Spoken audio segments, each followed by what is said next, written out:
That's again RIC and a place to be. Rick Serritella here. Tell it like it is. When it comes to the NFL draft and everything, pigskin, it's the All Access Football 2025 NFL Draft Recap Show presented by Royal Retros, the king of throwback. We got our throwback gear on today here on this Sunday morning. Welcome into the chapel. It's the Draft Bible Church edition here on this Sunday, April 27th, 2025. We are going to put a stamp on the 2025 NFL draft class. We're going to turn the page, start looking ahead at what could be in store for 2026, another year of the quarterback, dare I say. Real quick, while you're here, thank you for streaming on in. If you can, tell a friend that it's them, the Draftniks again. They're here to talk it, break it down, chop it up. If you can, like, share, subscribe. Helps us get into the algorithm, whether you're out there on the YouTube planet, the Twitterverse, X, whatever you want to call it. We are coming at you live, broadcasting around the universe. And I love all our international fans. Those of us who grew up in the 90s, you see I'm rocking the New York, New Jersey Knights of the World League of American Football circa 1991, 1992, courtesy of our sponsor, Royal Retros. I dropped the affiliate link in the chat room. Check them out. They are truly the king of throwback. And I mean, not just the NFL throwbacks. We're talking about CFL, UFL, XFL, USFL. And those of us who remember the World League of American Football, the Knights were led by Mouse Davis, little run and shoot action, playing their home games at the Meadowlands. Then you got the London Monarchs. I had the Rhine Fire shirt on. I mean, the Transatlantic Football League, unbelievable. The NFL was behind this thing now. And initially, it was like $1 million a year. All the owners were in. This is back in 1991 now. And they did it for 2 seasons. Then the cost started getting closer to $2 million per team. And they said, well, you know, why are we funding this? We have the college football that cost us nothing, because this is when the practice squads were first initiated, and they would lend the practice squad players to this World League of American Football. And it was so cool. And that's how I knew I wanted to get in the draft. I was always trying to uncover the next JT O'Sullivan. But hey, we're going to talk about the 2025 NFL draft. And to do that with me has been my co-host throughout the whole weekend of festivities, the host of the Scouts Honor podcast. Hopefully you go check that out. Jim Crane, Dave T. Thomas in their legacy and honor. Dave Del Cole joins the show. Good morning, Dave. How we feeling today? I'm good, Rick. A little hungover. Enjoyed the festivities quite a bit yesterday. Day 3 being the favorite day. Obviously, get a little banged up, particularly with an early start, but rocking and rolling. Enjoyed the draft this year for sure. Excited to talk about it with you. You and several 100,000 individuals who descended upon Green Bay, Wisconsin. What a scene. And I tweeted it out that it was the most highly watched first round other than the 2020 COVID year, where everybody was forced to watch it online and on TV. Yep. But the ratings continue to increase. The popularity continues to expand. I'm looking forward to the Steel City in Pittsburgh next year. They're already preparing for the extravaganza bonanza, and we're going to try to do our best job to bring you a draft party fiasco here. Where would you like to start here today, Dave? Well, I think we can start with some of the best drafts. I think it's a good place to kick off. At good. Who did you like? 5-team gauntlet for you. Actually 6. So Giants. Let's take them one at a time so I can react. Fair enough. Giants enjoyed their draft quite a bit, obviously, being a Giants fan. Getting Cam Scatterbo, I mean, I laughed at the Jaguars taking Bashal Tutin right there ahead of Cam Scatterbo. I get it. A lot of people love Bashal Tutin. It's all well and good. And they redeemed themselves, in my eyes, with the Jack Kaiser pick a couple right after there. But Cam Scatterbo falling in our lap. And it was interesting to hear Joe Shane and Brian Daboll talking in the presser about how they had Bo and Scatterbo. They were debating at the top of the 4th. They end up going Scatterbo, and then Bo falls right in their lap. Thomas Fedone and Corey Black, didn't know a ton about them. Like Fedone, Senior Bowl guy. but after looking at them, wasn't thrilled with their undrafted free agents so far. Really wish we would have prioritized the trenches a little bit more. Everybody I talked to on my show basically said that we should be double dipping at defensive tackle or offensive line, and we signed an undrafted free agent offensive lineman out of Youngstown State that I don't know anything about, but there was plenty of quality offensive line talent later on in day three. So a little bit perturbed by the fact that we didn't address that need a little bit more, but overall pretty thrilled with how the Giants pan things out. Well, listen, you're tuned in to Draft Nick Heaven when we got people upset about our undrafted free agent selection. So we're going to get into the nitty gritty, the day three. But I got to say, the Giants changed their identity with this year's draft. And I'm talking Yep. about not just Abdul Carter with the first pick and Brian Daboll's handpicked quarterback. Jackson Dart provides optimism. I know you're a huge fan of Darius Alexander, the third pick, but I thought specifically on day three in terms of toughness with Cam Scadaboo and Marcus Mabo, who's my favorite pick of the Giants bunch out of Purdue. I watched this young man irk and irritate all those defensive linemen down in Mobile, and it's something you just don't really know unless you see it and experience it, because it's after the whistle, the frustration, the demoralization. We talk about defenders putting their heads down, defenders getting called for penalties after the whistle because Marcus Mabo just irritates them. He gets under their pads. He gets under their skin. I mean, this is a guy that I mean, you want 53 of these guys. Thomas Fedone, one of the best athletes at the tight end position out of Nebraska. And you don't really think that looking at him because he's just shaped like a refrigerator. But then you go and flip on the film, and here he is coming across the middle, making all these catches and big catch radius. Fedone and Theo Johnson now should serve very well as a security blanket for the G-men quarterback. So I like what the Giants did. Jackson Dart doesn't have to be rushed into the equation here. So, Joe Shane, I've bashed him quite a bit. I got to give him kudos. the weasel, Joe Shane. Yeah. Hey, let's give him some flowers at Joe Shane here. Yep. So I agree. I think the Giants did good. Who else you got?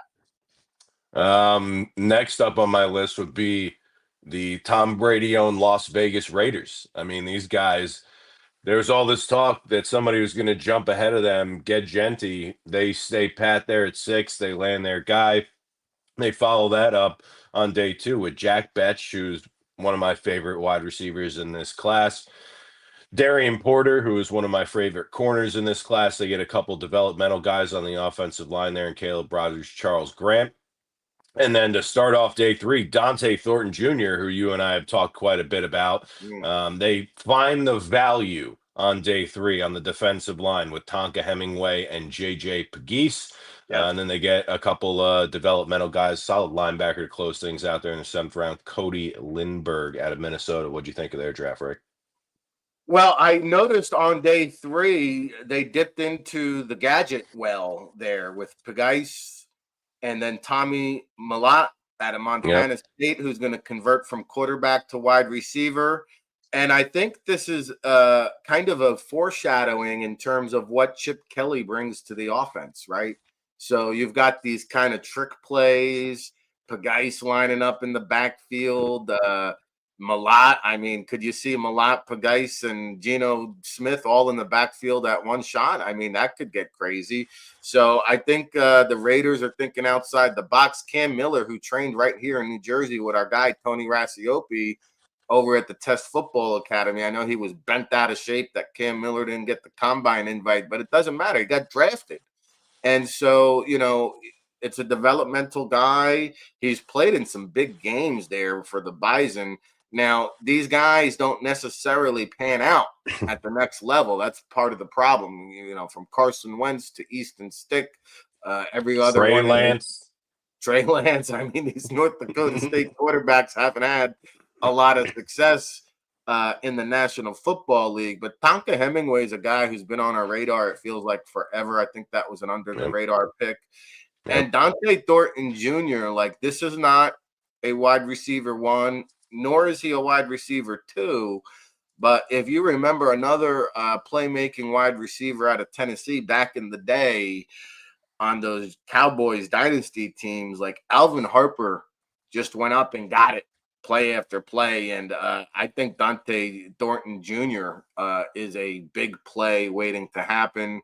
Listen, Caleb Rogers, you're not going to find a more athletic offensive tackle than that guy. Charles Grant out of William and Mary has a chip on his shoulder. So I like the depth and competition that they're bringing in. I don't know, like Jack Besh is a great tall slot receiver. That's how I would utilize him. I don't know how much of an instant impact Darian Porter brings because he is a converted wide receiver. But, man, that skill set is alluring. And then, yeah, I mean, get ready for Genty to eat all Sunday, man. It's going to be a feast with Genty toting the rock there. So, yeah, I think overall you got to like what the Raiders did. I mean, at the end of the day, I like all these drafts, just some more than others. Right. So who else you got? Next one is the dagger through the heart, the Philadelphia Eagles. Pains me to do it every year, but I can't argue with it. I mean, Jahad Campbell, my favorite linebacker, at the bottom of the first round. Ty Robinson to start day 3, one of my favorite defensive tackles in this group. Your boy Drew Kendall in the bottom of the 5th. Great value there. Kyle McCord, somebody who people were talking about as fringe day 1, day 2. They get him in the 6th round, which is where he was kind of slated at in the start of the process. So interesting to see that he ends up going there, but incredible developmental talent for them to nab late there on day 3. And then again, finding the meat and potatoes, the depth in the trenches between Miles Hinton, Cameron Williams, and Antwell Powell Rylan, the defensive end out of Virginia Tech. Thought that those were incredible depth additions in the trenches for them super late on day 3. Man, I mean, yeah, they love that trench and the value. It's interesting. You mentioned Drew Kendall, and I know they're not exactly ecstatic about Tyler Steen taking over at guard from Mekhi Becton. And if you remember, like Cam Jurgens started at guard for a year or two before he took over for Kelsey at center, and they love Jurgens. And Kelsey was actually my comparison for Jurgens coming out. And I love Jurgens as a center, but he does have that experience to play guard.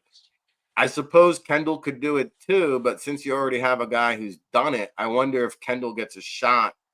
If he looks good in training camp and wins that, starting center job, and then Jurgens would maybe take over Steen's. Listen, McCord's never wavered for me in the process, and he's a local guy, Jersey, right? He's going to be playing, staying in the area. But, listen, I think he went right where I would have taken him. And he's just got to be more consistent. Listen, Howie considers himself a quarterback whisperer. He takes a quarterback every year. He tries to flip these guys and trade them. And quarterbacks become draft equity, okay? If they pan out, look at Joe Milton. One spot start can elevate your draft stock, and your trade value. So, Miles Hinton from Michigan, NFL bloodlines. You might remember Chris Hinton. I do.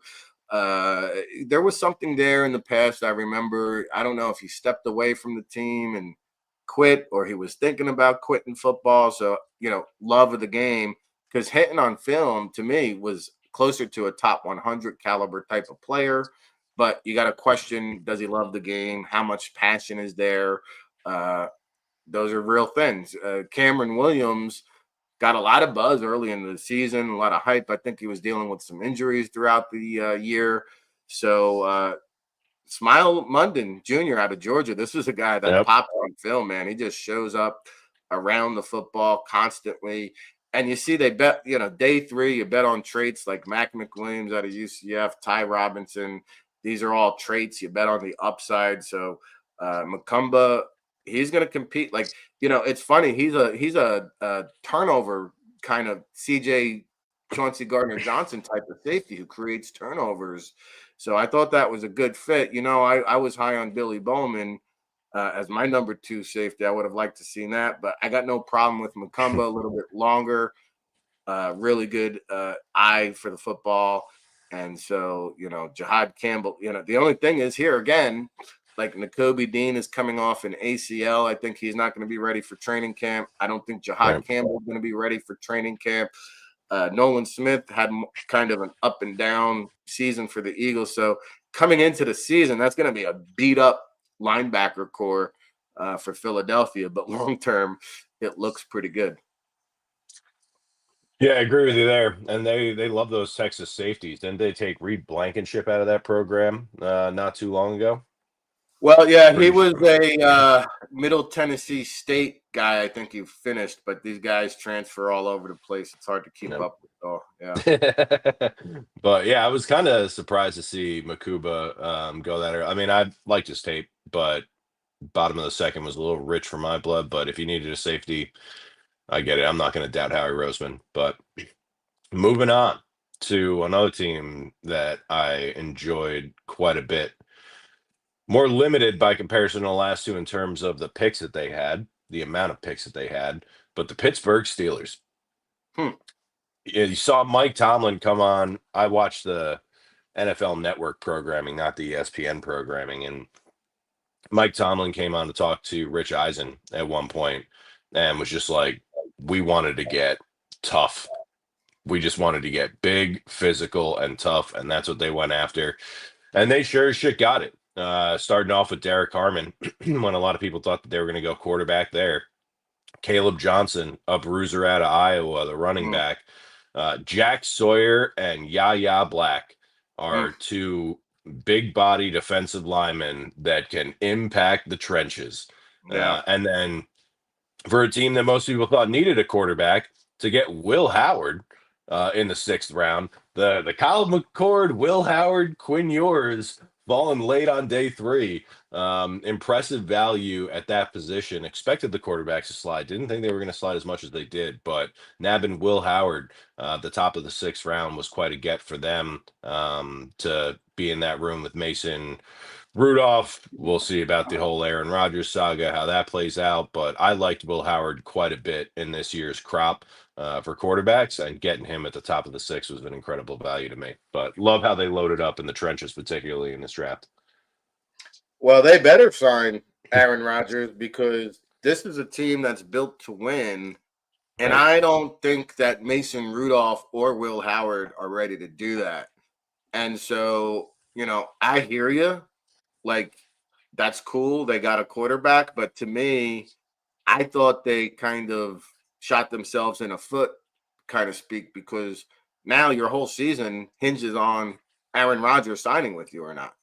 And so I actually felt like the Pittsburgh Steelers waited a little bit too long to address the quarterback position. You want to go draft Will Howard, that's fine.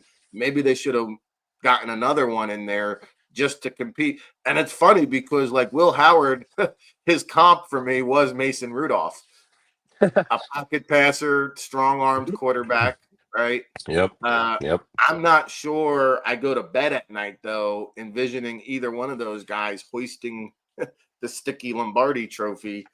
Now the Steelers are all in on Aaron Rodgers. So I like the picks. Harmon, wow, him and Hayward next to each other. Then you got a guy like Sawyer playing opposite of Watt. Wow. Caleb Johnson replaces the guy who just left there, Najee Harris. I'm with you, Yaya Black. This guy's got bear claws. Just think what's Vince Vaughn and Swingers, man. You got claws, man. Yeah, this guy, Yaya Black, is a monstronious Steelers type of player. He didn't test well. I don't care. He can play Yep. football. And then Yep. Carson Bruner, again, with the NFL bloodlines, son of Mark Bruner, who I know is a scout. Is he a scout with the Steelers? I know he's a scout somewhere. I don't Could be know. with could be You're with stumping Pittsburgh. me there, Rick. I Yes, don't know it that well. yeah. So I think Mark Bruner is a scout, the former tight end there for the Steelers. So that's a cool moment. So yeah, I thought, and I like the picks, but Yep. the fact of the matter that you put your whole season in jeopardy for Aaron Rodgers kind of bothered me in terms of their overall strategy there. So, who else Yeah. you got? So a couple of honorable mentions. I would say that those were like my most favorite, but if we're going down to like the tier two, if you will, the Detroit Lions had a pretty nice draft, all things considered. Tyleek Williams, solid defensive tackle. Again, building in the trenches, which is my ideology and how I want to build my team. So I love to Unorthodox though a see. little bit. We talked about this. We'll give them the pass because they've Yep. done a great job identifying guys like Tyleek At that. Williams, two down run Yep. stuffer could have been there on day two, maybe even day three, Yep. right? Yep. But Tay Ratledge and Miles Frazier. I thought Miles Frazier was an incredible pick in Yeah. the fifth round, late in the fifth round. Isaac Tesla, we discussed already. Ahmed Hassanian out of Boise State was a guy who was starting to get a ton of momentum late throughout the process.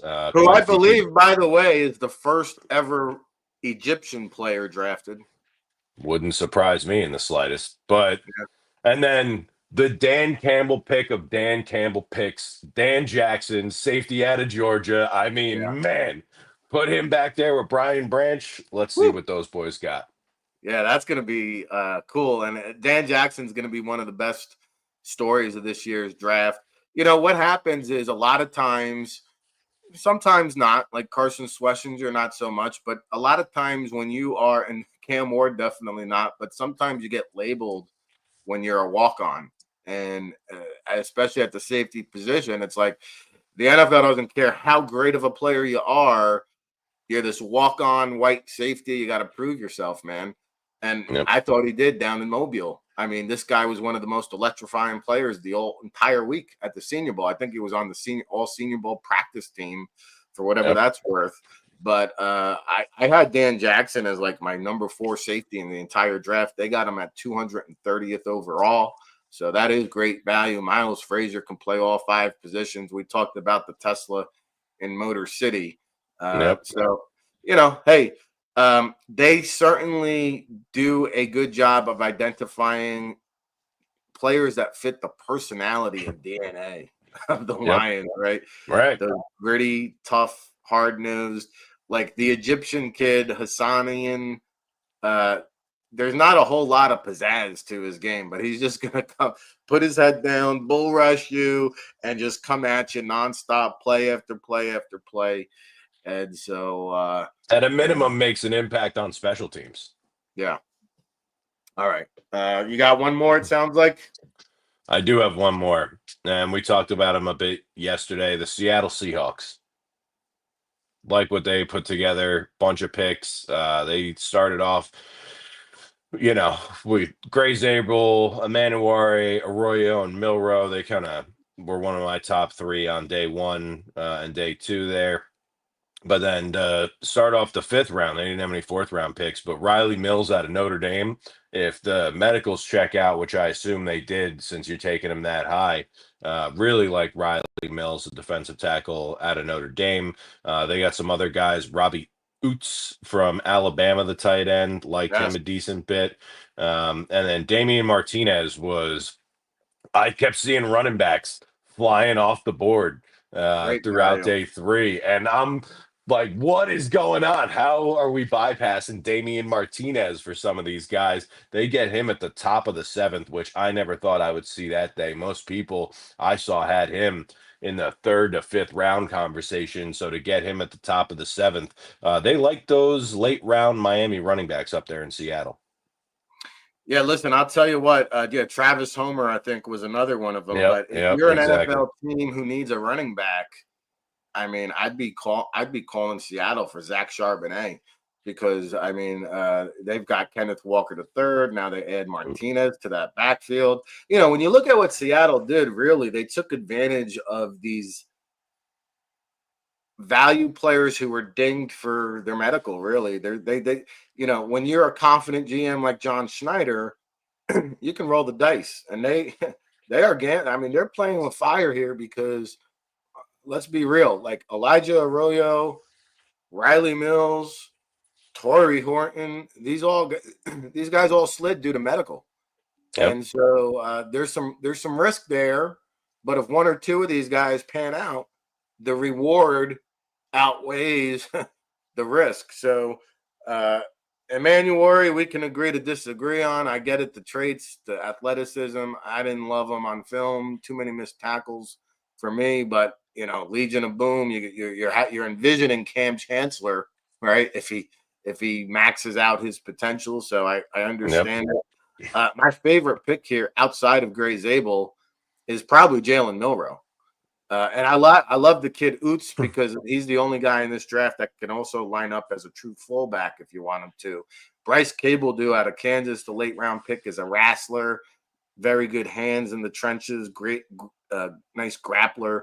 Ricky White the third, one of the best, if not the best, return man in this year's draft. I mean, the guy averaged damn near 30 yards per kick return. But Jalen Milrow, this is a great pick, and I would not be surprised that sometimes you got to take a step back to take two steps forward. And I'm Yep. under the impression that the real Sam Darnold is the one we saw down the stretch and in the postseason. So if that's the case, there's a real good opportunity here down the stretch if Seattle's eliminated from playoff contention that you could see Jalen Milrow get some spot starts if he's ready. That's the problem. He's not ready. But man, oh man, when you have an elite skill set, even though it's running and scrambling at the quarterback position, that's an elite skill set to work with. And you hear talk that maybe there's going to be special packages implemented for him. I don't know if I like that. I want to see him develop as a quarterback. And I think Jalen Milrow is, right in that Russell Wilson range where they got Russ. So that's my favorite pick there for Seattle. I got a bonus favorite undrafted free agent class for you, Rick. Because Okay. yeah, we nerd out that much that we're going through all those. The Minnesota Vikings. Okay. This is a team that didn't have a lot of picks, right? They get Donovan Jackson in the first round. They come back day two towards the end of the third. They get Ty Felton out of Maryland, which a lot of people like him. Mm-hmm. Tyrion Ingram Dawkins out of Georgia, Kobe King, Gavin Bartholomew, some solid picks overall with the limited amount that they had. But then you Yeah. look at their undrafted free agents, and they got about 15 of them. You talk about a front office that was prepared coming out of the draft to address positions in need, build quality depth. They got a couple of my favorite offensive linemen that I thought were surefire day three guys in Joe Huber and Logan Brown. My boy Tyler Beatty. They clean up with Max Brosmer. They had four wide receivers, a running back, two tight ends, three linebackers, two corners, a punter, a long snapper out of Rutgers. I mean, these guys were on top of their game. I love to see the preparedness coming off the back of a draft, particularly when you have limited picks. So, got to give some flowers to the Minnesota Vikings front office for the way that they close things out. Yeah, cool. I was at the Rutgers Pro Day, and yeah, the long snapper did get some love there, so that was cool to see. Uh, Austin Riggs, yep. and Max Brosmer, I mean, you could state a case like I was at the Tropical Bowl, the Hula Bowl, the East Yep. West Shrine, the Senior. I mean, you could state a case. Brosmer was maybe the most impressive quarterback I saw along the All-Star game circuit. I mean, the kid gets rid of the ball. He's got maybe the quickest release in the entire draft. East West Shrine ran some analytics on his Gophers film, and I guess his average release time was like 2.25 seconds, Wow. which is what you Yeah. need, when you're transitioning to the next level. So um, Love that he's staying in Minnesota. yeah, and then they pulled off the trade for Sam Howell. I thought that was pretty good. Right. An under You the know, radar maneuver there. Yep. So, for a fifth rounder, was it? Unbelievable. yeah. Yep. So, okay. I got a couple teams you didn't mention who I liked what they did. It should come to no shock or surprise. I mean, Eric DaCosta is about as Yep. consistent as it gets. Absolutely. And when you're confident and you can run some risks, like, first of all, how the top safety in the draft falls to them in their lap, you're paring Yep. out two interchangeable parts with Malachi Starks, Kyle Hamilton. I don't think we've mentioned that before on any of the other shows. But when you talk about one of the best value picks in the first round, knocked it out of the park. Then you get arguably the best pass rusher in the draft, Abdul Carter included, and Mike Green. Are you kidding me? You put Mike Green now on the Baltimore Ravens? This guy's a double-digit sack master waiting to happen. Yep. So, I mean, I'm excited to see what those two guys do on the defensive side. And then, oh, by the way, they add one of my favorite players in Teddy Buchanan. Yep. I mean, and Knew he's you'd another. want to talk about him. Yep. Yeah, I mean, listen, he's the poor man's Jahad Campbell in this year's Yep. draft. Sideline to sideline, on the edge, situational pass rusher matchup. Teddy Buchanan, remember the name. I think he has a chance to start for the Baltimore Ravens.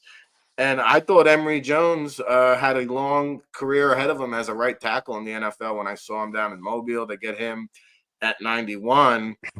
Uh, and his Senior Bowl teammate, Carson Vincent, this guy's got length for days. He might be the longest offensive lineman in the entire draft.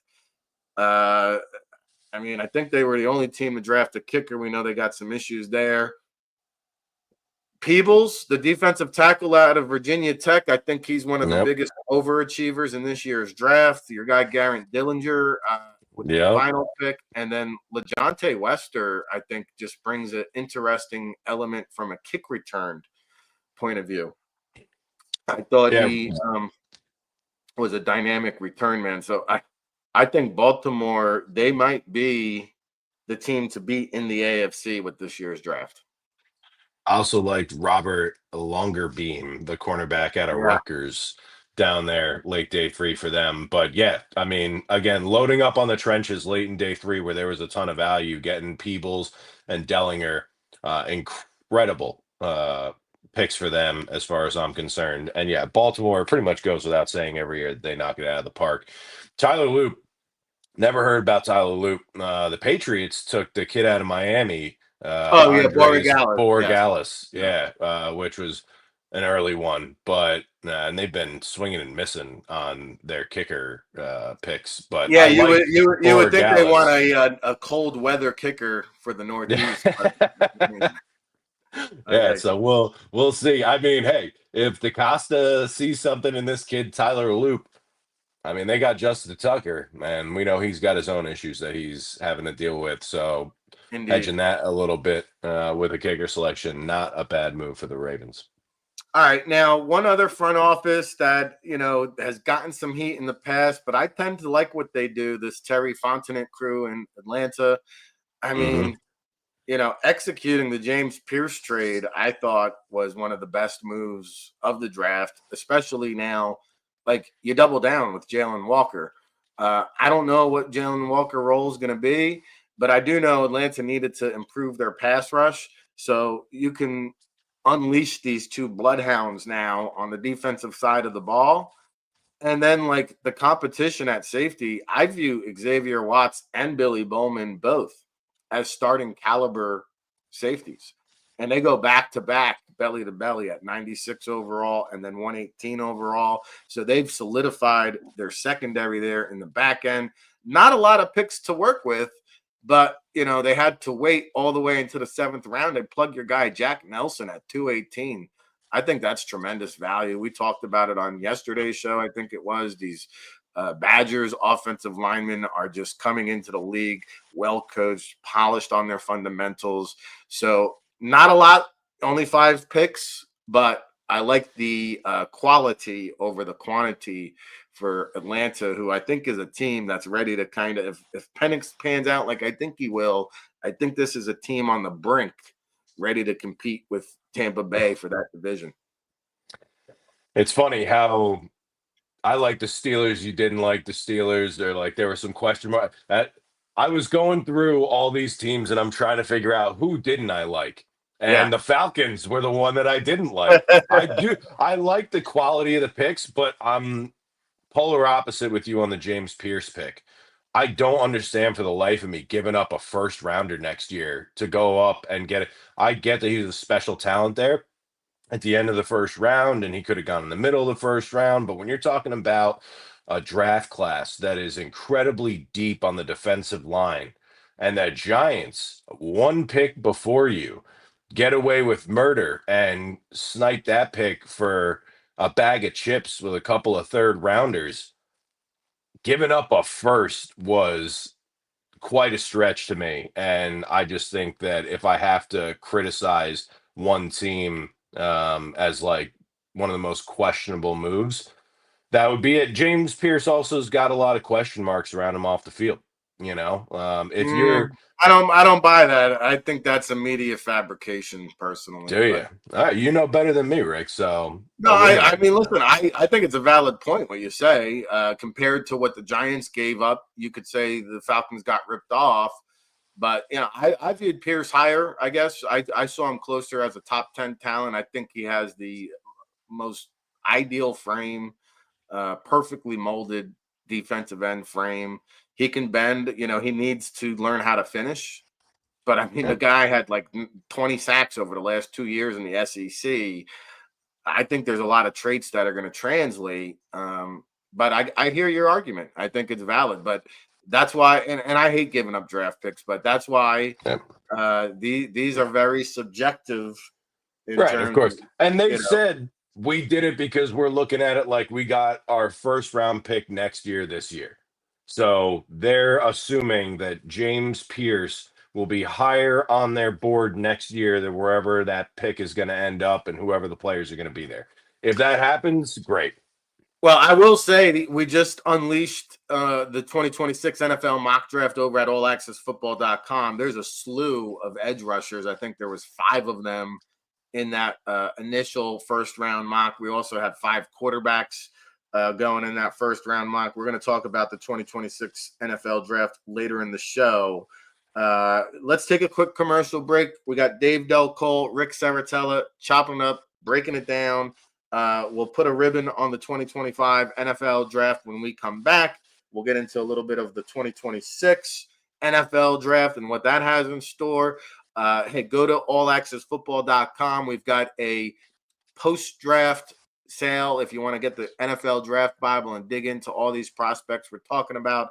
500 in-depth scouting reports, medical background, character, measurements, everything you want on the 2025 NFL Draft is available right there. Of course, we've got the Baldy breakdown film session, scouting seminars. The 2026 big board rankings are being dropped, as well as the mock draft. So go check it out, allaccessfootball.com. We are your home for real football talk and everything pigskin. Of course, I got the Royal Retros affiliate link in the chat room. We're rocking the New York, New Jersey Knights of the World League of American Football. Go check out Royal Retros and use our promo code RIC10, all caps RIC10. You get 10% off the entire website. They are the king of throwbacks, high quality, fast delivery, RIC certified and recommended. Okay, quick commercial break. We'll be back right after this. Remember this game against Georgia? Jackson Dart, he was awesome. Every phase of the game. Like the play action floater here to his tight end. Got to take something off it. You got to put it over the linebacker's head and get it to his tight end. And then you make this throw from deep in your end zone. You got to cut it loose. Georgia's trying to pin him down here. They're thinking about a safety right here. He just lets it fly right there. Quick slant right there, right on the money. Get himself out of trouble. Then you make this throw where you just got to grip it. You just got to rip it. I mean, that's just the name of the game right here. Like over the middle, you got color coming right in your face, and you put that ball right on the money, right there. Hit Watkins in stride for 33 yards. And then the anticipation right here. Georgia's loaded up right here. All right, here they come. Like just this, that's where you do it. All right, beat man coverage right there. You get them on the run, a lot of yards after the catch. And then this throw, this read right here. All right, here you go. You got a short motion coming in right now, and they're going to basically work this hole. They're going to clear it out right here, get right into the honeycomb hole. He puts it right on it. All right, and then this throw to go up 2 scores, right? This throw into the end zone right here, the 1 touchdown pass of this game, like here it is. The throw is perfect. All right, you got right on the snow cone right there, and then to finish the game, to put it on ice right here. All right. Nobody there. Take off with it in the fourth quarter. Against those dogs, that's impressive. Jackson Dart. All right. Take a look at Emeka Buka right here in the Rose Bowl 2 years ago against Oregon, tracking a deep ball. Like his ability just to do it is pretty good. You watch the throw right here by Howard, and you just watch him streaking through the post and how easy and fluid he is just with a basket catch. But it's just about everything. You watch him right here. They called a lot of plays for him over the last 3 years. And he's going to do the same thing on Monday night, okay, against Notre Dame. But you watch him right here and how fluid he is, just coming across the formation, making people miss.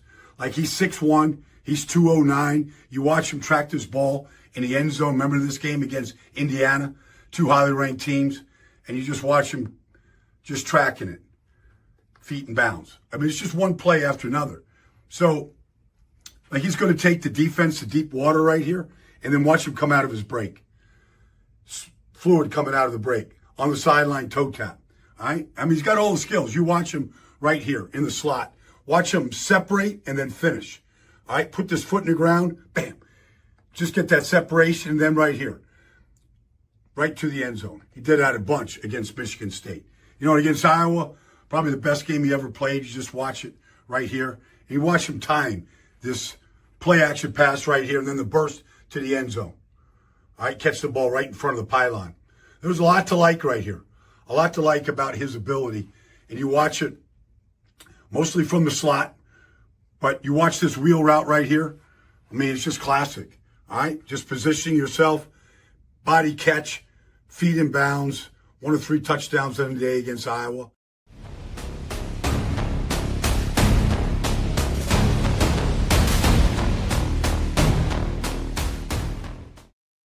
Back at it again. All right, seeing a place to be. Rick Serritella, telling it like it is when it comes to the NFL draft and everything pigskin since 2002.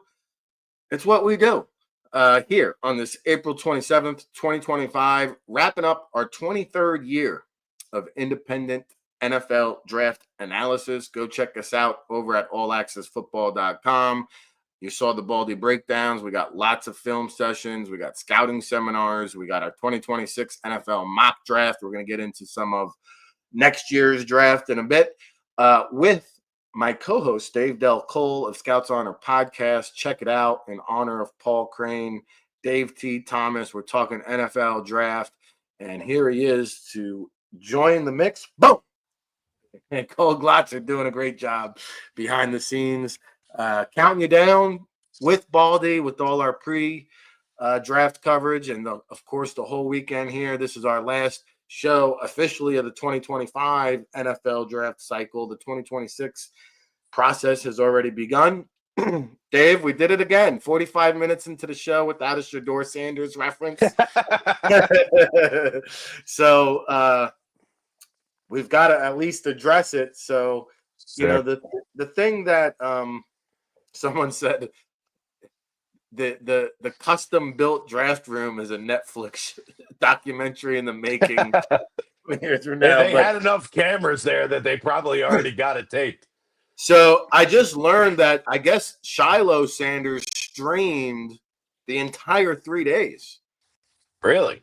Yeah. So like Oh, everything was captured, including the cell phone prank pulled off by the Ole Miss students who called and pretended that they were who were they pretending to be, by the way? Somebody old.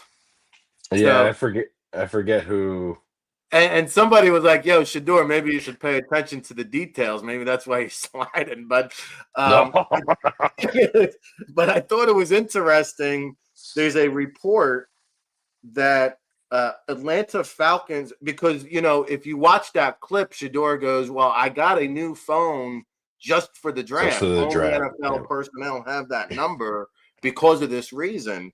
So how does something like that happen? Well, I saw a report that former Jets interim head coach Jeff Ulbrich and now Atlanta Falcons defensive coordinator Jeff Ulbrich, well, his son, Jax Ulbrich, is rumored to be the student in that video on the other end, pranking Shador Sanders. So that's how these things can occur. And I wonder now if the NFL will investigate or look into this matter, because I thought that was really funked up.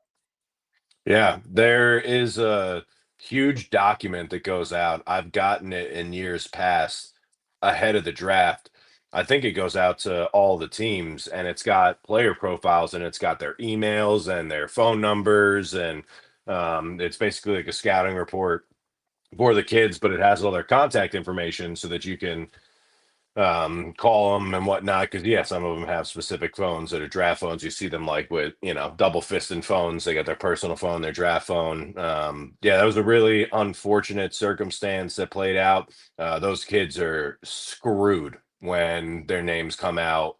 They're gonna really face some backlash there. I will say, I thought that Shador handled it really well.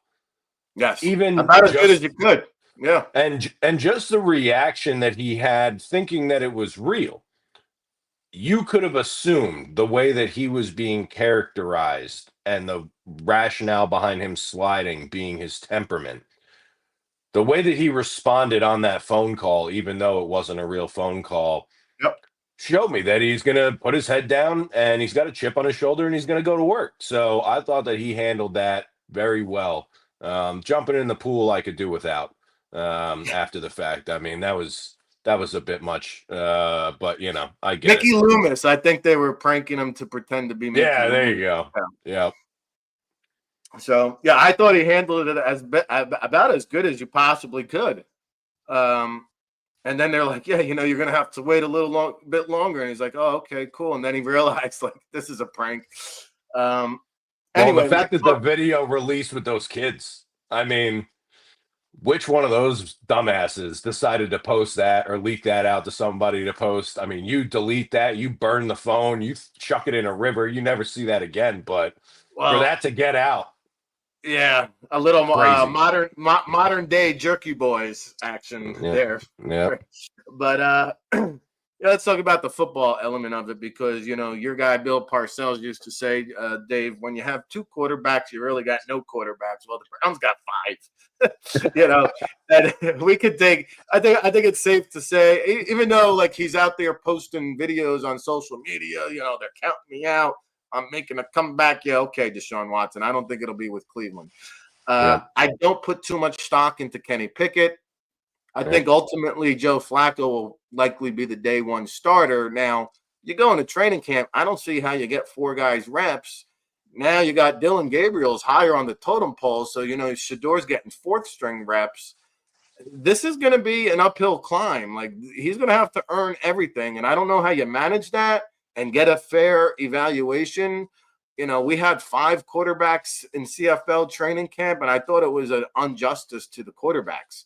And there's just not, there is not enough live reps to go around and get a true evaluation of this. Where do you like Shador Sanders' odds of winning this thing? And how does Cleveland navigate this quarterback room? Do you think all these guys go to camp? No, I think Deshaun ends up on, some sort of like an IR list, NFI list, whatever it is, just something to throw him. Even if you throw him on the practice squad, I don't think anybody's going to poach him off your practice squad, but I don't think Deshaun Watson is on the roster going into week 1 by any means. And then Flacco and Pickett are the anomalies to me, because you got one guy who, good for the locker room, good to help develop these young quarterbacks, road warrior, been with a bunch of organizations, particularly in the last couple of years, came off the couch, still able to win games at 40 years old, coming out of a small school, no less, in Delaware way back in the day. So he's got a tremendous amount of insights and knowledge that will help mold these young rookie quarterbacks. But then Kenny Pickett, what do you do with him? Can you wheel and deal him? You got to do something with him, because what's he going to do? I think that he might be the odd man out in the grand scheme of things here. They obviously weren't planning on taking 2 quarterbacks. Shador just became such a value for them at that point that they had to do it. They like Dylan Gabriel more, obviously. They took him in the 3rd round. So it creates a nice competition for them over the course of the next year or two. how do I see it kind of playing out? Really depends on how Shador handles a lot of this media. If he comes in with humility, humility, humility, and doesn't open his mouth, doesn't have cameras all over himself, leading up throughout the rest of this process going into training camp, and he spends time in the film room. I mean, that was one of the biggest issues that was coming the pasture on him going into the draft, was that he was blowing teams off. He was half-assing interviews.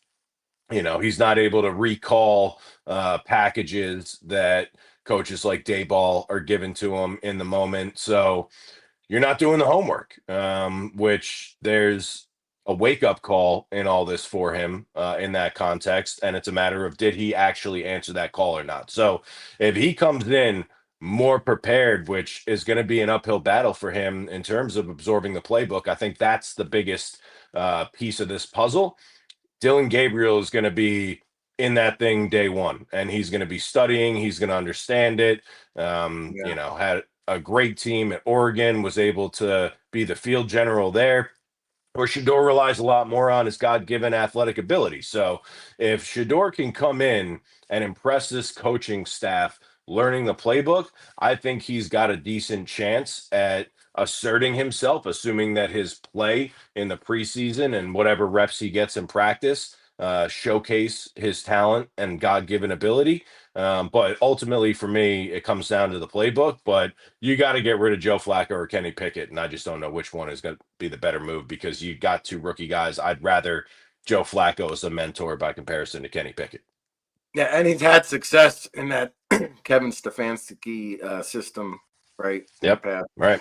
Yep. So the one thing that was interesting too, there was talk that Jimmy Haslam stepped in and made this pick, because it's funny, like Andrew Berry and the gang were so giddy after making every pick. The NFL Network cameras would pan to the Browns draft room, and they're like jumping for joy after every pick. And then you watch the Shador Sanders selection being made, and it looked like, you would have thought they were at a funeral, the way Andrew Berry and Stefanski were sitting there when the pick was announced. So that's also, I think, an underlining story to keep an eye on. That's interesting. Yeah, I didn't notice that, but pointing it out, that is an interesting variable to kind of keep an eye on. And the one thing that I did kind of find funny about, you think back to like Dave Gettleman with the Giants and trading Odell Beckham to Cleveland, and you look at Travis Hunter, who thought he was going to Cleveland, and now he ends up in Jacksonville, which I'm sure he's got buddies down there in Florida.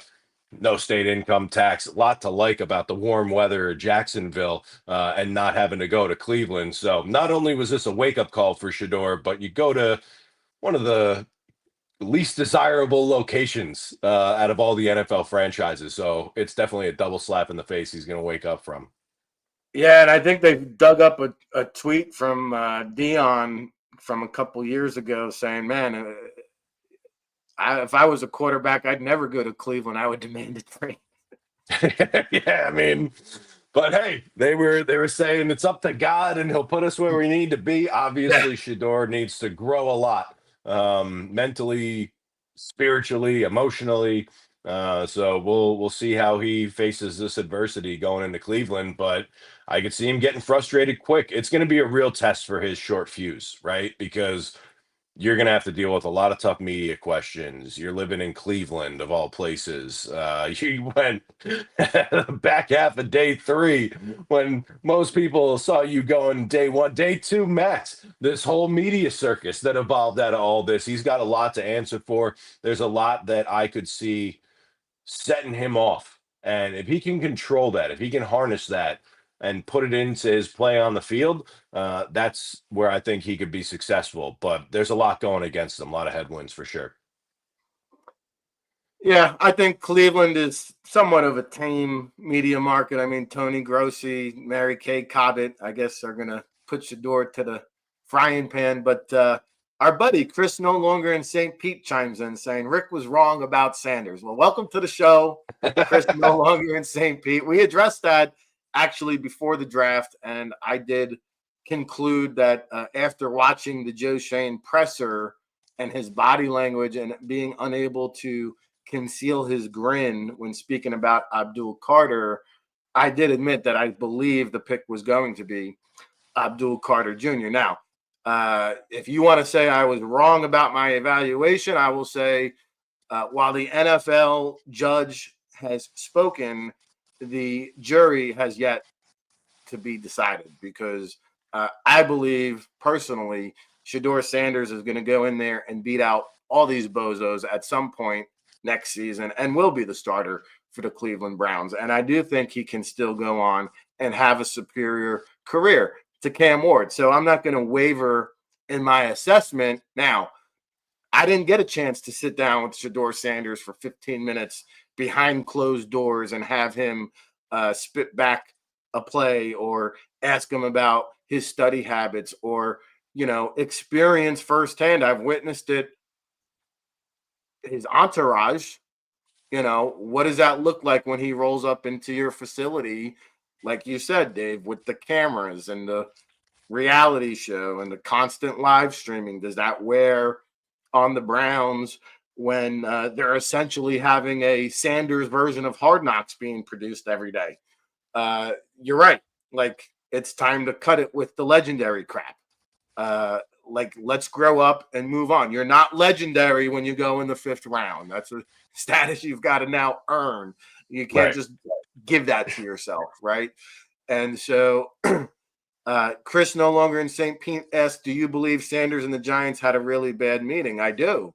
Because like I said, they courted him, or at least got to know him, for the entire week in Dallas. And, I was on the Jody Mack show last night, and I talked about, Shador tried to dictate the draft process, right? He turned down the Senior Bowl invite. He said, nah, I'm good. I'm going to the Shrine Bowl because it's in my hometown of Dallas. All you decision makers and GMs who usually go to Mobile, guess what? Nah, you got to come to Dallas, which is, by the way, held at the same time as the Senior Bowl. So now these GMs, if they want to see Shador, they got to give up watching all those other prospects to go to Dallas and watch him at the Shrine Bowl. Well, Joe Shane and Brian Daboll did that, and they had 20-plus front office personnel there throughout the week. So they got to know him, I think, as well as any team could. Now, but then he doesn't participate. Right. League memo goes out. You've got to participate. He sits out the practices, right?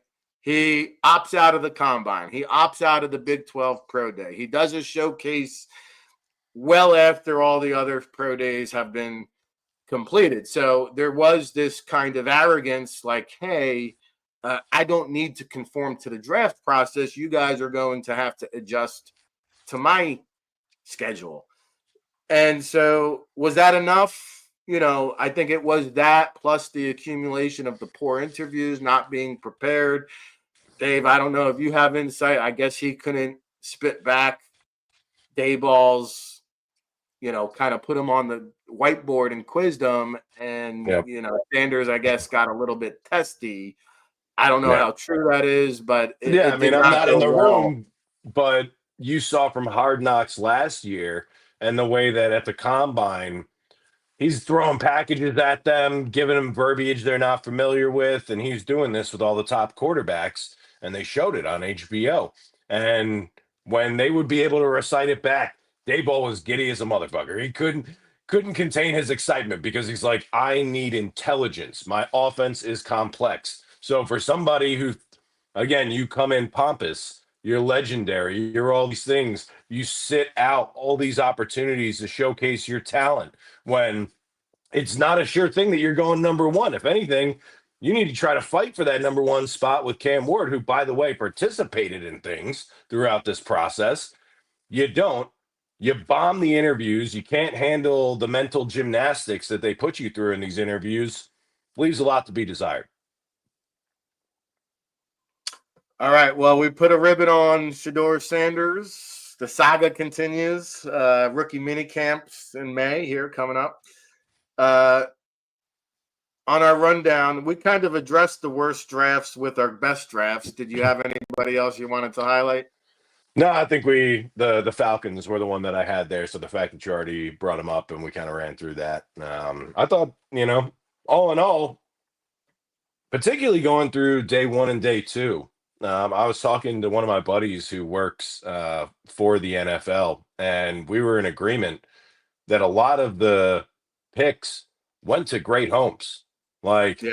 you're going through picks, and it's just like, man, that makes sense. Yeah, that was a good pick. It didn't really get too crazy to me until Chicago took that one kid in the 4th round. Oh man, who was it? Ruben Hippolyte, the linebacker out of Maryland, where I was just Mhm. like, who the hell is Ruben Hippolyte? Well, Which he led the defense. I went and looked at him, and it might not yeah. be as crazy as a pick, but I had never heard his name once. And they had He other he good picks. he I'm not. he was a Tropical Bowl standout early in January. He has a very good agent in Christina Phillips, who reminded me every day leading up to the draft that Ruben Hippolyte was going to get drafted. Um, he is just about the fastest linebacker in this year's draft. Smooth mover, fluid hips, can flip those hips, can drop back in coverage. Not afraid to get his nose dirty, but he does need to bulk up. He's got a Yep. very small frame. But, I would say that the one pick that did bother me, I'm not too upset about it, but it did irk me, is that, Ryan Poles took Colston Loveland over Tyler Warren, who to me, I had Warren right up there, right behind Abdul Carter and Travis Hunter. I had Tyler Warren in that category. Yep. So, Same. that one bothered me. I'd also say, like, Cleveland, we talked about it on previous shows, like, evaluators, scouts like myself travel the globe looking for talents like Travis Hunter. You can go a whole lifetime before you discover a guy like this, and to just not get that guy and not build around Myles Garrett and Travis Hunter. To me, that's why Cleveland continues to pick up near the top of the draft.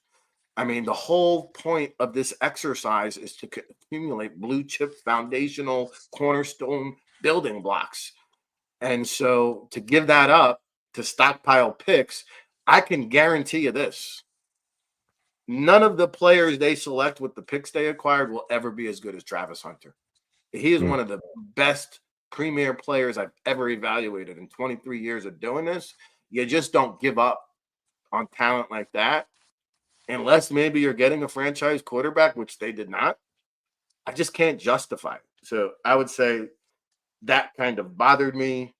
And those would They had probably some be. other decent picks, though. I'll give it to Cleveland. No, I mean, listen, hey, I'm just nitpicking Yeah, certain no, picks, but that's right? that's what I was saying too. Is that like I'm going through all these teams, and I'm like, this isn't terrible. Yeah. Like there are some that I don't agree with, but there are a lot more that I do agree with. So overall, it was one of the more put together, better outcome drafts for all the teams in the league. I think certainly enjoyed it, and Green Bay, hell of a town to host. I mean, absolutely incredible. Had a great time um, watching it there. All the Wisconsinites traveling Yeah. over, huge turnout.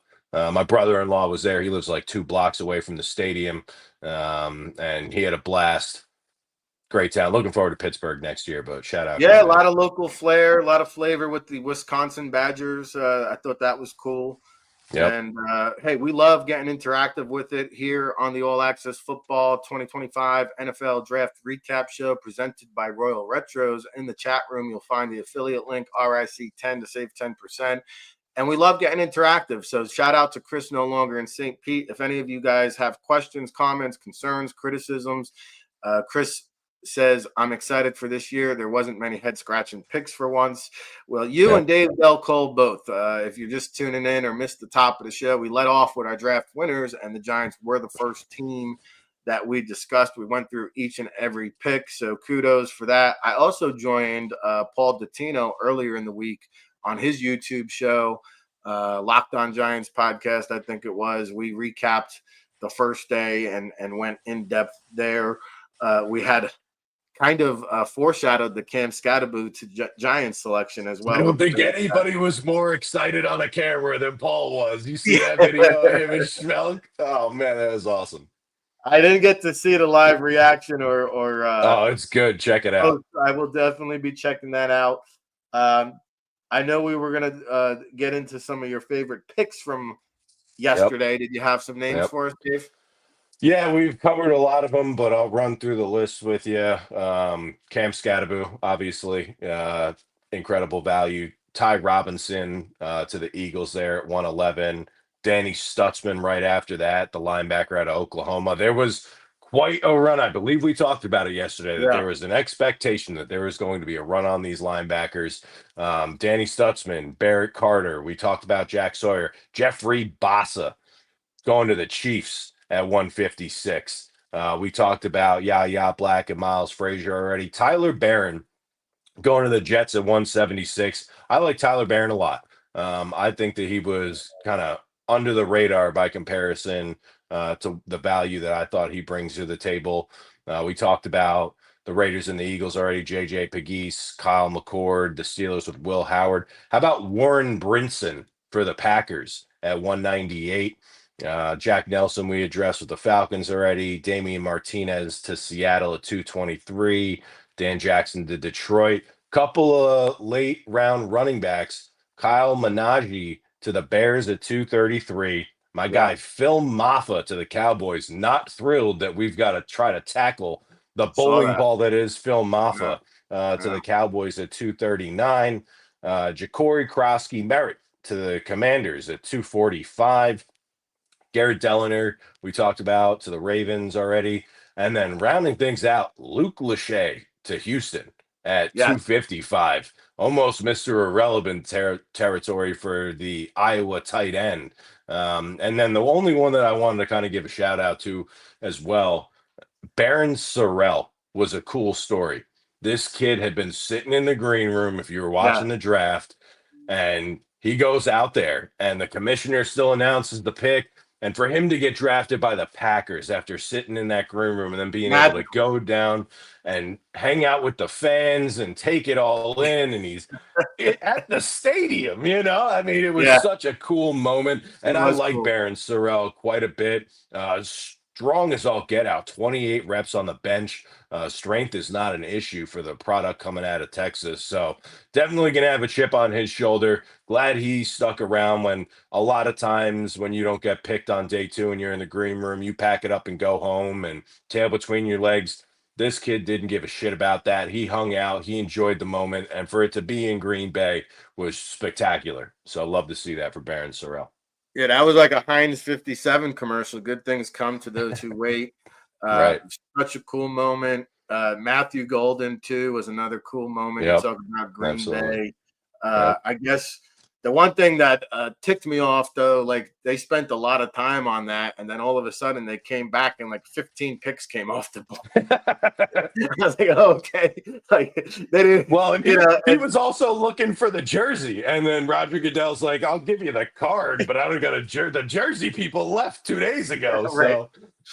So, speaking of which, I'm gonna ask you about the network coverage. I had a couple thoughts I wanted to just finish up on because we mentioned the Patriots briefly, how they went all defense in free agency, then all offense in the draft, which I like their approach. I thought the Patriots did well for themselves. We did not mention the 49ers, who came out of the gates like gangbusters on the defensive side of the ball. Their first 5 picks, I mean, they're getting back to the formula that works for them. Michael Williams, Alfred Collins, Nick Martin, Upton Stout, CJ West. You talk about replenishing that defense. San Francisco certainly did that. And then they came back on day 3 and took our producer's buddy, Cole Glotzer, behind the scenes, friends with Jordan James out of Oregon, the running back. Oh, very cool. San Francisco. So good landing spot there. And they take a developmental quarterback in Curtis Rourke. Find that Brock Purdy magic in the 7th round there. So my guy Connor Colby as well, the guard out of Iowa, A lot of quality Iowa offensive linemen Good going late in player. day 3. Good player. I had a mid-round grade on him. I was surprised Same. to see him last that long. All right, the network coverage, like, you and I, we love day 3. Yep. And I felt like after that Baron Sorrell moment, Yep. and I had the NFL Network broadcast on. Yep. I felt like the coverage kind of sidetracked because after that, I felt like it never got back on track. The picks were flying off the board.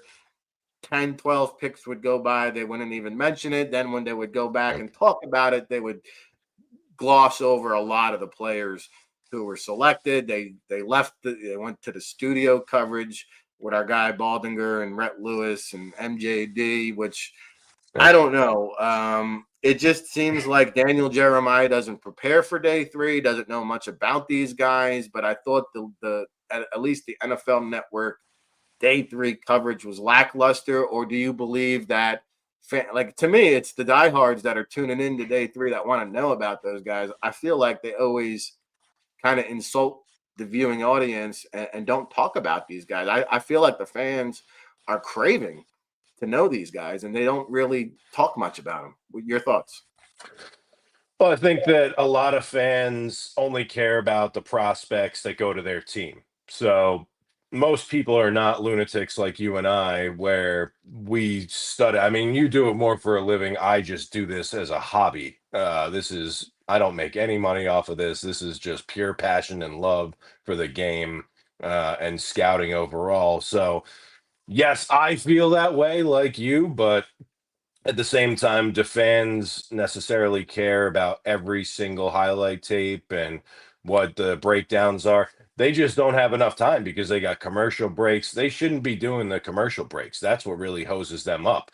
Day 3, you know, you're not getting the same eyes that you're getting on day 1. And when they're breaking records on day 1 every year, it's like, all right, guys, are we not making enough money here that we could skip out of some of these commercials on day 3? Or Especially they give keep me playing the same repetitive commercials that drive me crazy. Oh, yeah, no, I know. Well, and it's like, all right, cool. So if you want to give me an NFL Plus package, where I'll pay for it if I have to, but Right. where there are no commercials, I can opt out of that. And you give me a That's cool. secondary stream of where it is just all the. I mean, I feel the same way about the NFL Network's coverage leading up to the draft, which is one of the reasons that I do my podcast, is because it drives me insane that all we talk about are the same first round picks. And we might get into some second round guys, but for the love of God, most of the picks are on day 3. So the fact that we don't address any of them drives me up a wall. But I like the stump the truck thing. Cool. That stuff's kind of fun. I like that they throw those in there. But yeah, it does kind of irk me a bit that, I like that we're not held up waiting for, the chief admin to come out and Donna Ponte, I believe her name was, come out and announce every single one of the day 3 picks, because that would just slow us down even more. And then eventually you're just like, I don't even want to watch this because I can go figure out the picks on Twitter. The apps are updating faster than what you're seeing on the live coverage. Like, people just want to know who the picks are. So I get that they got to kind of fast track it there a bit. I would like to see, less of the, all right, here's the last 10 people that went when they catch up from a commercial break, and then they pick 1 or 2 people to kind of walk through. Or they go back and talk about Shador Sanders or the quarterback that was taken on day 1. That's what bothers me. Is they spend so much time talking about day 1 again, but it's like, dude, hit me. All right, so maybe I'm off the mark there. Did you watch any of the ESPN coverage? It looked like Mel Kiper Jr. was blowing a gasket over there over Shador Sanders. I didn't. I saw some of the videos. I'm an NFL Network loyalist. I love Rich Eisen, Charles Davis. Daniel Jeremiah does a good job. I like Daniel Jeremiah and Charles Davis because they're at the Senior Bowl. They're at the Combine. Like, that is the group that is there in person, like you, every step of the way. So hearing things, boots on the ground, I like that. the Pat McAfee, Peter Schrager. I did miss Peter Schrager this year, not being on NFL Network. But no, I didn't tune into ESPN for 1 second of I it. forgot McAfee was doing a live stream. Did he do the whole Yeah. 3 days or just the I first don't day? know if I think he might have just done the first day, but there was some funny stuff going on that show, and he's got that Mad Mel character who's flipping out like the fake Mel Kiper parody guy.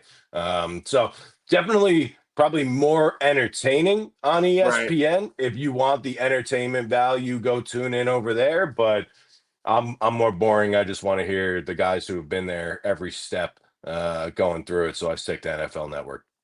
No, I'm with you. Dave Del Cole, Rick Serritella here on the All Access Football 2025 NFL Draft Recap Show. It's presented by Royal Retros, the king of throwback. You see I'm rocking the New York, New Jersey Knights from back in the day. Mouse Davis, a little run and shoot. You can check out the affiliate link right now is in the chat room. If you go there and use our promo code RIC10, you get 10% off the entire website, RIC10, all caps, USFL, XFL, CFL, old school throwback, high quality, fast delivery, RIC certified. Of course, allaccessfootball.com is where you want to be. The 2026 draft process has begun. We're counting you down over on allaccessfootball.com. We've got a great post-draft sale if you want to download the NFL Draft Bible and really get into the nitty-gritty of every single pick. We are going to take one more quick break, and when we come back, we're going to get into our 2026 NFL mock draft, which you can preview over on the website right now, and final thoughts on the 2025 NFL draft cycle with Dave Del Cole. Cole Glotzer behind the scenes. We'll be back right after this. Now, that's Billy Bowman right there with no socks. This safety from Oklahoma. He's been a 4-year starter. All he does is find the football and make plays. If you can get over his size, which is under 5'10", all right, under 200 pounds, if you can do that, all right, just watch what he does 3rd and 1. Bam. Just takes guys right off their feet and stuffs them one time after another, whether it's short yardage or whether it's any kind of a short yardage play. Here he is. He looks like he's in coverage on the tight end. Tight end's staying in the block. Now he's going to find work. He does this a lot. He finds work. Double tip off the interception right there. He's got 11 career interceptions. He finds the football. And he's a tackling machine. Remember that 3rd and 1? Well, it doesn't matter where it is on the field. It could be right here. He's not fooling around with any blockers. All right? On the perimeter game, get up. He's just going to get rid of them. He's going to make the open field tackle. One after another. Down on the goal line. All right, here he is. All right, Auburn, 4th and 1.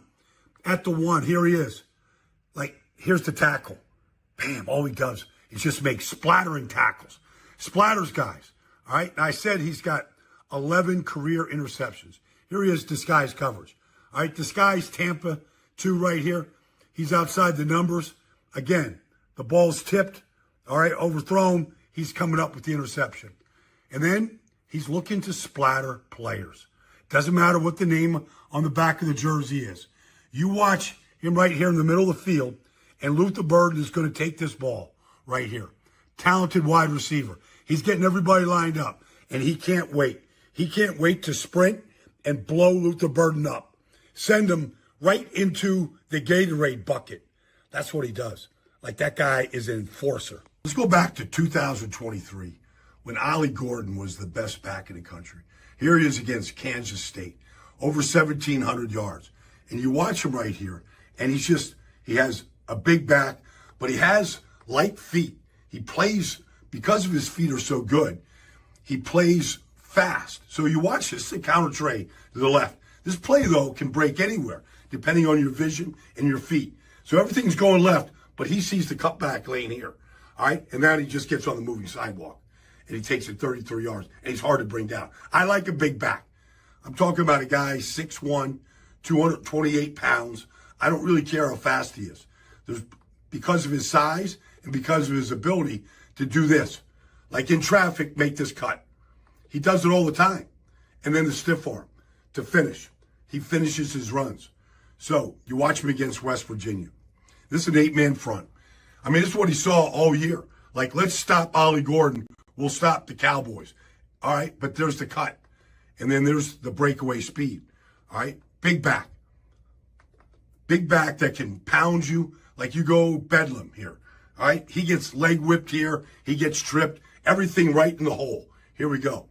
Out of the pistol. Like, here's the Sooners right here. They're throwing bodies at him. They're leg whipping him right there. It don't matter. He runs right through it. And he finds the paint.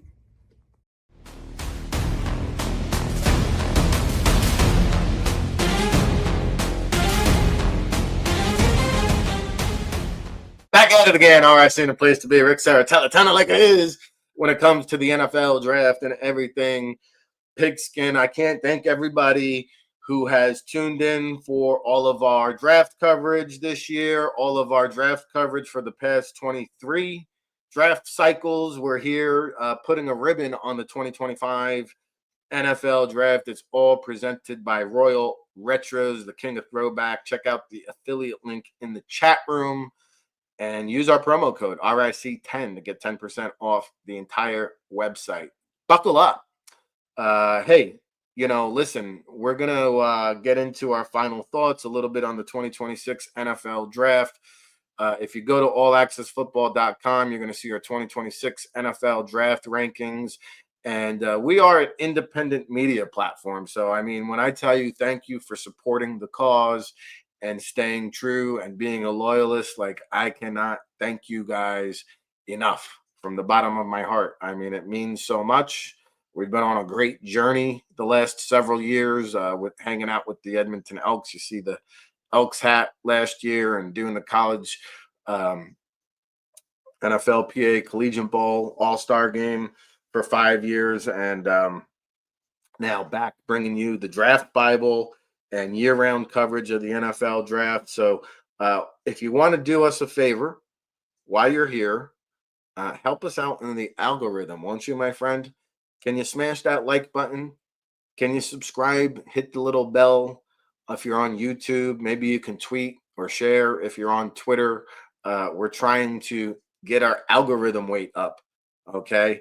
And we're going to get back to the weight room over here on the Jersey Shore and start getting our workouts in, because there just haven't been enough hours in the day, burning the midnight oil, bringing you the Boston Sports Journal coverage. And oh, by the way, I've been buried in our Lindy's magazine, for over 40 years. Lindy's have been bringing you the NFL preview guides and the college football preview guides. And my good friend Howard Balzer has been the editor for as long as Lindy's has been around. It's unbelievable. It's still going, one of the few magazines still alive. And so I've been burning that midnight oil, trying to bring you all the college football coverage that you're going to be reading in the summer. One of my favorite pastimes here at the Jersey Shore, getting all those preview magazines and diving in. And that process has begun now. So we'll have loads of college football content, NFL content, NFL draft content. And now that the draft has wrapped up, we will start releasing our top prospects in the Canadian Football League, the United Football League, the Indoor Football League. We'll be doing prospect watches on all of those players as well. And my co-host throughout the weekend, I know, can appreciate all of that. Host of the Scouts Honor podcast, Dave Del Cole, joining me to put a ribbon on the 2025 NFL draft cycle. Dave, all right. We're going to get into final thoughts in just a moment, but it's never too early to look ahead to next year.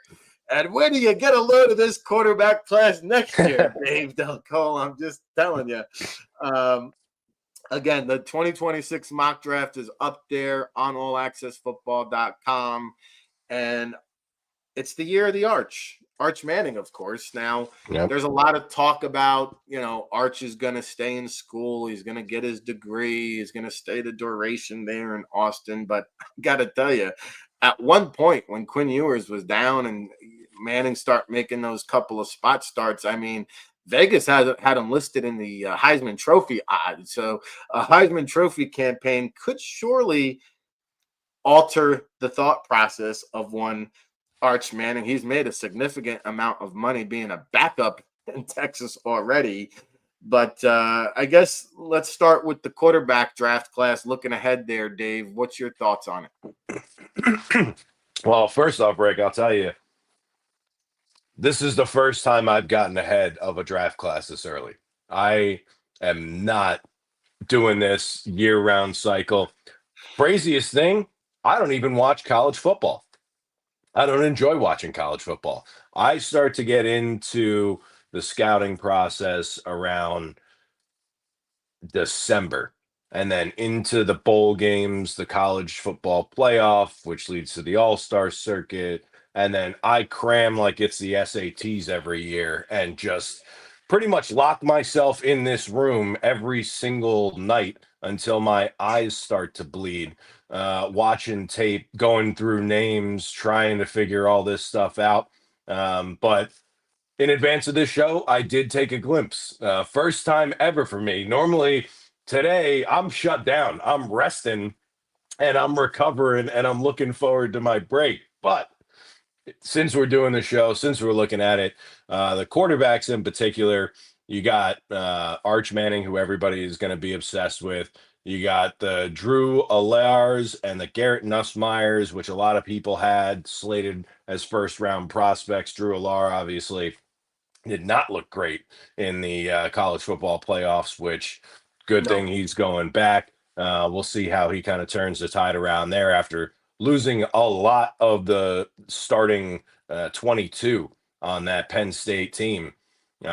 Carson Beck, boy, that kid's going through a lot these days. Not sure what's going to transpire with him, but he's certainly a name in that conversation.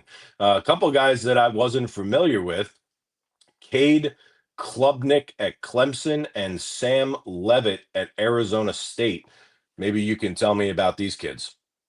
Yeah, Levitt's just a smart decision maker, sprays the ball around the parking lot, just played really well, is going to kind of catapult himself into that mix, I believe. And Klubnik, I mean, he was damn near atop the NCAA passing leaders for Clemson, 4 or 5-star recruit, didn't really pan out the first couple years, but made some great strides. In fact, he did not make my first round mock. He's right around number 6, number 7 overall on our 2026 big board, but I did see him pop up near the top of a lot of other mock drafts for next year. And then the one other guy that I got from polling NFL scouts at the Senior Bowl that came up quite a bit was Lenoris Sellers out of South Carolina. He's one of these guys that still 19 years old. He's going to turn 20 this summer, I believe. Started as a true sophomore, or he'll be a redshirt sophomore maybe, but he'll be draft eligible. And what he did in the SEC, his first year starting as a dual threat, he's one of these guys who is going to ascend up the draft board. So Nico from UCLA coming over from Tennessee. I am of Leah or whatever. Yeah, I mean, the fact that they just swap quarterbacks, crazy. But yeah, it'll be interesting to see who went. And he didn't even get more money. No. Pretty funny. So he'll be a fascinating case study. He is the front runner to be next year's Shador Sanders, I guess. So we'll see how that happens. And I don't know if we'll ever see a situation like Shador ever again. Was unprecedented. Yeah. Everything has been made such a big deal about Aaron Rodgers because he was supposed to be number 1 overall when he slid to 22. And that was a long wait. I mean, this guy waited 3 days. Unbelievable. Listen, we've been chopping it up. I can't thank you enough, Dave, for spending the last 4 days talking NFL draft with me here. So you do host the Scouts Honor podcast in honor of Paul Crane and Dave T. Thomas, paving the way for 2 bozos like us. Any final thoughts that you'd like to get off your chest here to the listening audience before we wrap everything up? Before we get to that, I want to talk some offensive linemen in the 2026 draft because okay, good. He did his homework. All right, nice. Hey, we're gonna do it. We're gonna do it. So bleeding in from this year to next year, we had Francisco Maui Goa, linebacker from Miami. One of my favorite day 3 guys, ends up getting drafted. I forget where he went, but he's got a brother, Francis Maui Yes. Goa, who is an offensive lineman at the Big boy. University of Miami. 6'6", 315. Excited to see how Francis stacks up. Sullivan Absher, who is a redshirt sophomore out of Notre Dame, 6'6", 321, originally from Belmont, North Carolina. He looks to be the part as well. Spencer Fano from Utah, Yep. 6'5", 304, very light feet. Utah through and through, grew up in Utah. Talk about big boys. Caden Proctor. Holy shit. 6'6", 369, offensive lineman from Alabama. Des Moines, Iowa product. Yeah. Our number You one know, rated tackle right now. Yes. I mean, holy God, that is a big man. If he can get his footwork together and show a little bit of speed, if he could somehow run him like that 5'1" range as opposed to the 5'3", 5'4", man, oh man, that's going to be an exciting one. And then I am going to butcher this name, but Oliveviga Ione from Penn State, Yeah. 6'3", 348. Big boys coming out at you quick for the 2026 NFL draft. Yeah, bigger, stronger, faster every year. And since we're going to dig a little bit deeper, you mentioned Drew Alar from Penn State earlier. I thought the big hindrance why Penn State couldn't win the big game was because Drew Alar is just shook when it comes to throwing the ball downfield. Like he just is scared to unleash, and he's got a strong arm. He's just scared to go downfield. Now he does return his backfield mates in Singleton and Katron Allen and Nicholas Singleton, 2 running backs. You know, they're going to be this year's version of what the Buckeyes had in the backfield. So they did lose a lot of talent, but the trifecta in the backfield. Mauga went to the Jets. His brother, by the way, Cole, good one on that. Clemson, like T.J. Parker, the edge rusher, and Peter Woods, the defensive tackle, like that's going to be a dynamic defensive line. Both of those guys are top 10 bound. Then Ohio State has got another pair. Carnell Tate, wide receiver, Caleb Downs, safety. 2 guys who could factor into the top 10 equation, as could the Longhorns if Arch Manning does declare Anthony Hill Jr., the quarterback of the Texas defense. He's also a potential top 10 pick. We didn't mention Grant Newsomeyer, did we? From LSU, NFL bloodlines. Doug Newsomeyer, of course, is the offensive coordinator somewhere hanging out. But, yeah, a look at the 2026 NFL draft. It looks like a good class. Again, strong at the quarterback position. If they declare, I'd like the edge rushers. Penn State has got another one. And Danny Dennis Sutton, who came in late in the first round of the mock draft. Ohio State with the top-rated tight end and Max Clare. Logan Jones, we could see a center in the first round next year out of Iowa. Really like that young man. So, yeah, a lot of good-looking players. The process is underway. We're so excited. We even got Dave Del Cole digging in the crate early into the process. I'm shutting it down after this. Not again until late fall or winter. But it was nice to take a preview on it for sure.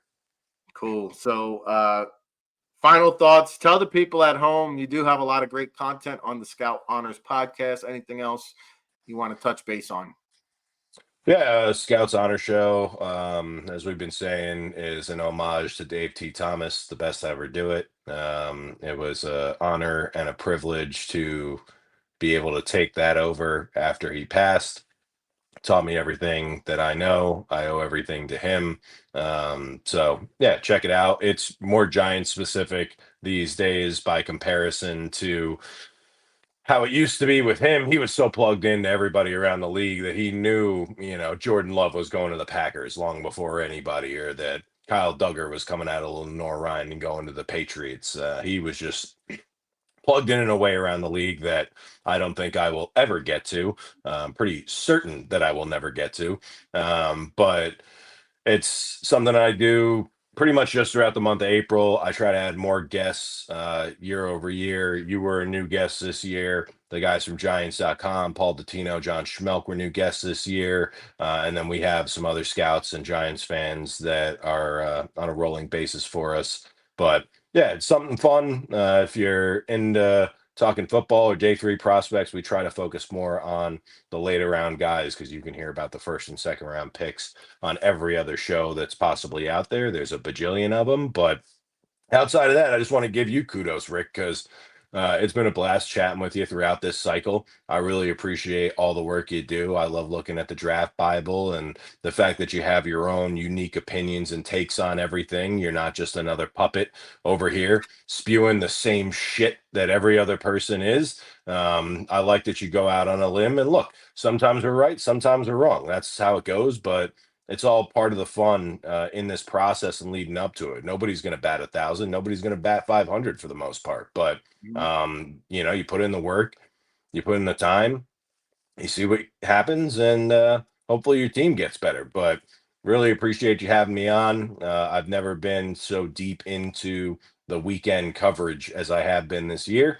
Never thought I would be doing this much coverage on the weekend, let alone a recap show right off the back of it. So appreciate you having me on. Appreciate all you do for the fans, the community, particularly the fact that you're boots on the ground everywhere. I don't know how the hell you do that, man, because I just sit in these four walls and nerd out as much as I can. But you're making the trip from Mobile to Texas to go to the bowls, and you're there, you're talking to people. You know everything, you know everybody. So really respect what you do and bring to the table for the fans in the scouting community. Thanks, Dave. I don't know if I know everything. I do tend to know everybody, and it leads to some great intel. So hopefully I get more right than I do wrong. Chris, no longer in St. Pete, was already quick to point out how wrong I was about Shador Sanders. But there's always going to be the fans to remind me, And 5 years from now, Chris, you come talk to us and we'll see where we're at. But no, the pleasure truly has been all mine. I knew it was going to be a great dynamic having you on. We recorded that day 3 podcast. You can still go down, download and listen to that show. And we really did a deep dive into some of these later prospects. So, it's a labor of love. We just can't stop, won't stop, don't know how to stop, quite frankly. I'm not sure I would know what to do with myself if I didn't do the NFL draft year round, and specifically just this great game of football that has, blessed me with really just my every minute of life from when I wake up to go to bed at night. It's given me something to hang my hat on. And of course, we've got the Jersey hat, the New Jersey Knights rocking out with the World League of Football.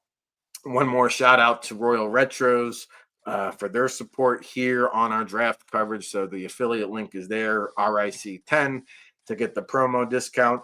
And listen, we're just going to keep doing what we do over at the allaccessfootball.com. I gave my kudos and love and shout out to all of our loyal listeners. We're just going to keep doing what we do, and hopefully we do it a little bit better with your support. Everybody who contributes to allaccessfootball.com, we're powered by the people. And, you guys propel us forward and keep us going. So thank you. Also, a shout out to Sports Management Worldwide for sponsoring the All Access Football newsletter for the entire year. Can't thank those guys enough. And so, we'll be on the lookout. Okay. We've got a lot of great content coming. I've got a whole slew of new announcements on the way. We're going to have shows and coverage throughout the summer. It's going to be phenomenal.